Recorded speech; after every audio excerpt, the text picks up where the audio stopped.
famille, projet et amitié. Alors moi je suis responsable du pôle communication, c'est-à-dire que je m'occupe de notre équipe, aujourd'hui on est 6 dans le pôle com, et qui gère les réseaux sociaux, la communication sur les partenaires, les projets, etc. Quand je vois l'évolution du pôle com cette année, genre on s'entend tous hyper bien et tout, et le projet genre au sein du pôle c'est déjà trop chouette, mais aussi genre le projet de l'asso, on n'a jamais envoyé autant de monde, qui a été autant motivé, et notre équipe est vraiment trop cool, donc on est très contents.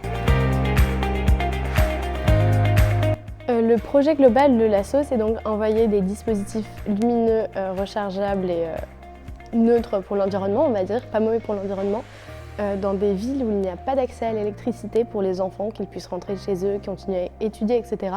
Puisque nous, aujourd'hui, notre journée ne finit pas à la fin des cours. Et pour des enfants, notamment en Afrique, là où on envoie les lampes, ils n'ont pas la possibilité de s'éclairer et donc de continuer à étudier et à vivre, notamment sur les chemins d'école ou chez eux, où ça peut limite être dangereux sans lumière. Alors cette année, l'année dernière, on a mis en place des premières distributions de kits grâce à l'association Lady Circle avec qui on était en partenariat. Cette année, on veut réellement développer ce projet de distribution de kits pour aider les femmes et les enfants sans abri dans les foyers, etc. Et on va également mettre en place des maraudes, c'est-à-dire des distributions aux personnes sans domicile fixe à Lille et dans ses alentours de la métropole. C'est nous, ce qui est vraiment bien, c'est qu'on s'entend tous très bien, on est tous très proches les uns des autres. Donc pour communiquer entre pôles, on a toutes les semaines des AG, Assemblées Générales, qui réunissent tous les membres de l'association. On fait également régulièrement des AG entre les respos et le bureau également pour pouvoir communiquer. Et on met avant tout en avant le respect et la communication entre tous les membres pour parler entre les pôles, mais également entre les membres directement, que tout le monde soit au courant des projets et de leur avancée. Pour moi, le plus important était avant tout le projet. C'est vraiment important, comme notre slogan, d'illuminer des vies et des villes. C'est vraiment quelque chose qui me tenait à cœur d'avoir un projet aussi impactant et de pouvoir... On peut réellement mesurer notre impact sur la vie des gens. Et de plus, moi, ce qui m'a séduit le plus, c'est le côté famille, le côté entraide et amitié qui est vraiment présent depuis plusieurs générations et qui se ressent.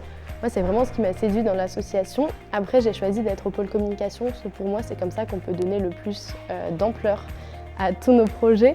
Si on ne peut pas communiquer dessus, on aura plus de mal à trouver des partenariats, etc. Et surtout, de faire connaître notre projet, de lui donner de l'ampleur.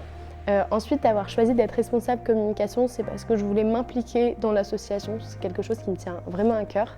Et en plus, la gestion et la coordination de l'équipe et des projets, c'est vraiment quelque chose qui me plaît, où je me retrouve aujourd'hui avec l'équipe.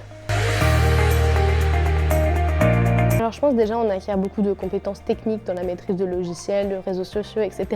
Mais surtout des compétences humaines, c'est-à-dire que tout ce qui va être entre guillemets du management, du leadership, notamment j'ai la chance aujourd'hui d'être avec une super équipe qui s'entendent quand même globalement tous très bien entre eux, mais il faut pouvoir toujours motiver les troupes et les laisser dans un même esprit et même dynamisme.